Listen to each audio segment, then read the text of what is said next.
Markus pasalnya yang ke-12, ayatnya yang pertama sampai dengan ke-44. Perumpamaan tentang penggarap-penggarap kebun anggur. Lalu Yesus mulai berbicara kepada mereka dalam perumpamaan. Adalah seorang membuka kebun anggur dan menanam pagar sekelilingnya. Ia menggali lubang tempat memeras anggur dan mendirikan menara juga. Kemudian ia menyewakan kebun itu kepada penggarap-penggarap, lalu berangkat ke negeri lain. Dan ketika sudah tiba musimnya, ia menyuruh seorang hamba kepada penggarap-penggarap itu untuk menerima sebagian dari hasil kebun itu dari mereka. Tetapi mereka menangkap hamba itu dan memukulnya, lalu menyuruhnya pergi dengan tangan hampa. Kemudian ia menyuruh pula seorang hamba lain kepada mereka. Orang ini mereka pukul sampai luka kepalanya, dengan sangat mereka permalukan. Lalu ia pergi menyuruh seorang hamba lain lagi, dan orang ini pun mereka bunuh. Dan banyak lagi yang lain.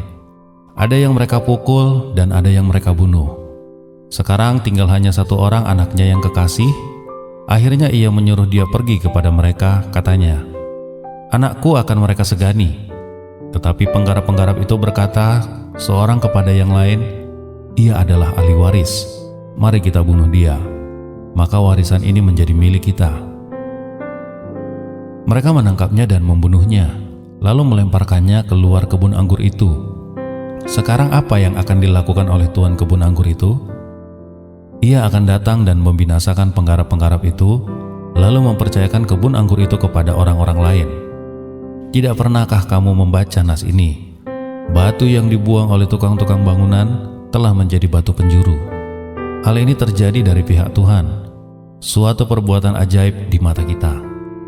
Lalu mereka berusaha untuk menangkap Yesus karena mereka tahu bahwa merekalah yang dimaksudkannya dengan perumpamaan itu. Tetapi mereka takut kepada orang banyak, jadi mereka pergi dan membiarkan dia. Kemudian disuruh beberapa orang Farisi dan Herodian kepada Yesus untuk menjerat dia dengan suatu pertanyaan. Orang-orang itu datang dan berkata kepadanya, "Guru, kami tahu engkau adalah seorang yang jujur, dan engkau tidak takut kepada siapapun juga. Sebab engkau tidak mencari muka, melainkan dengan jujur mengajar jalan Allah dan segala kejujuran. Apakah diperbolehkan membayar pajak kepada Kaisar atau tidak? Haruskah kami bayar atau tidak?" Tetapi Yesus mengetahui kemunafikan mereka, lalu berkata kepada mereka, "Mengapa kamu mencobai aku?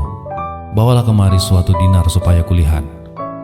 Lalu mereka bawa, maka ia bertanya kepada mereka, "Gambar dan tulisan siapakah ini?" Jawab mereka, "Gambar dan tulisan Kaisar."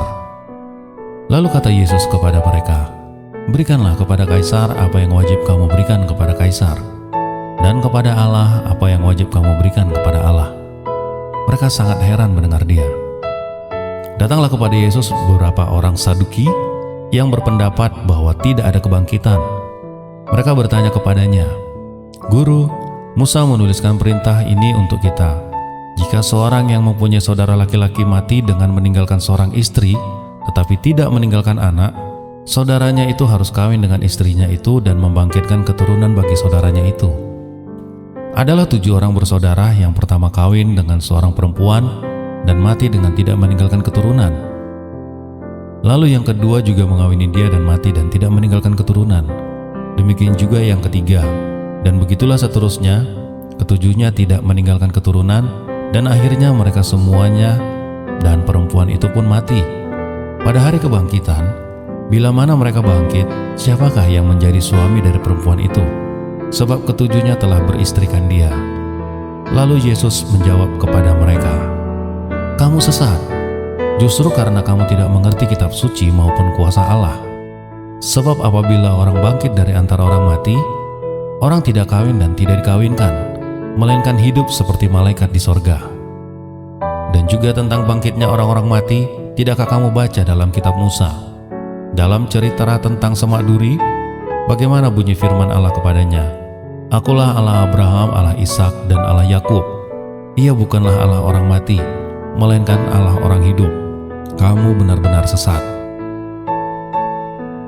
Lalu seorang ahli Taurat yang mendengar Yesus dan orang-orang Saduki bersoal jawab dan tahu bahwa Yesus memberi jawaban yang tepat kepada orang-orang itu, datang kepadanya dan bertanya, "Hukum manakah yang paling utama?"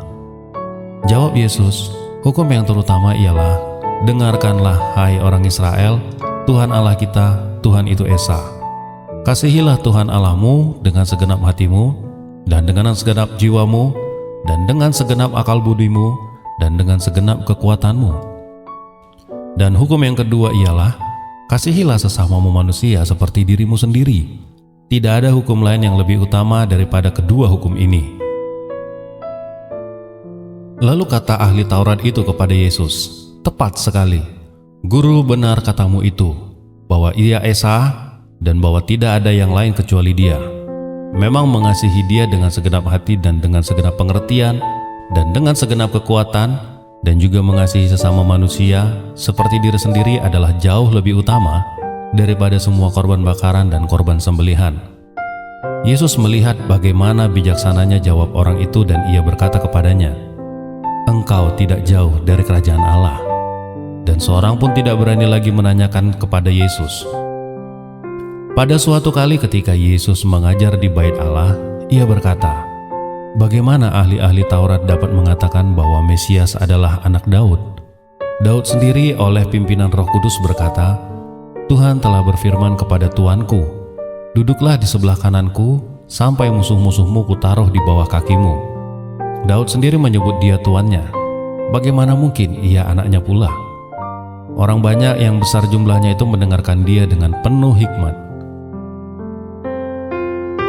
Dalam pengajarannya, Yesus berkata, "Hati-hatilah terhadap ahli-ahli Taurat yang suka berjalan-jalan memakai jubah panjang dan suka menerima penghormatan di pasar, yang suka duduk di tempat terdepan di rumah ibadat dan di tempat terhormat dalam perjamuan, yang menelan rumah janda-janda, sedang mereka mengelabui mata orang dengan doa yang panjang-panjang. Mereka ini pasti akan menerima hukuman yang berat." Pada suatu kali, Yesus duduk menghadapi peti persembahan dan memperhatikan bagaimana orang banyak memasukkan uang ke dalam peti itu. Banyak orang kaya memberikan jumlah yang besar. Lalu datanglah seorang janda yang miskin, dan ia memasukkan 2 peser, yaitu 1 duit. Maka panggilnya murid-muridnya dan berkata kepada mereka, "Aku berkata kepadamu, sesungguhnya janda miskin ini memberikan lebih banyak daripada semua orang yang memasukkan uang ke dalam peti persembahan. Sebab mereka semua memberi dari kelimpahan, tetapi janda ini memberi dari kekurangannya, semua yang ada padanya, yaitu seluruh nafkahnya." Demikian firman Tuhan.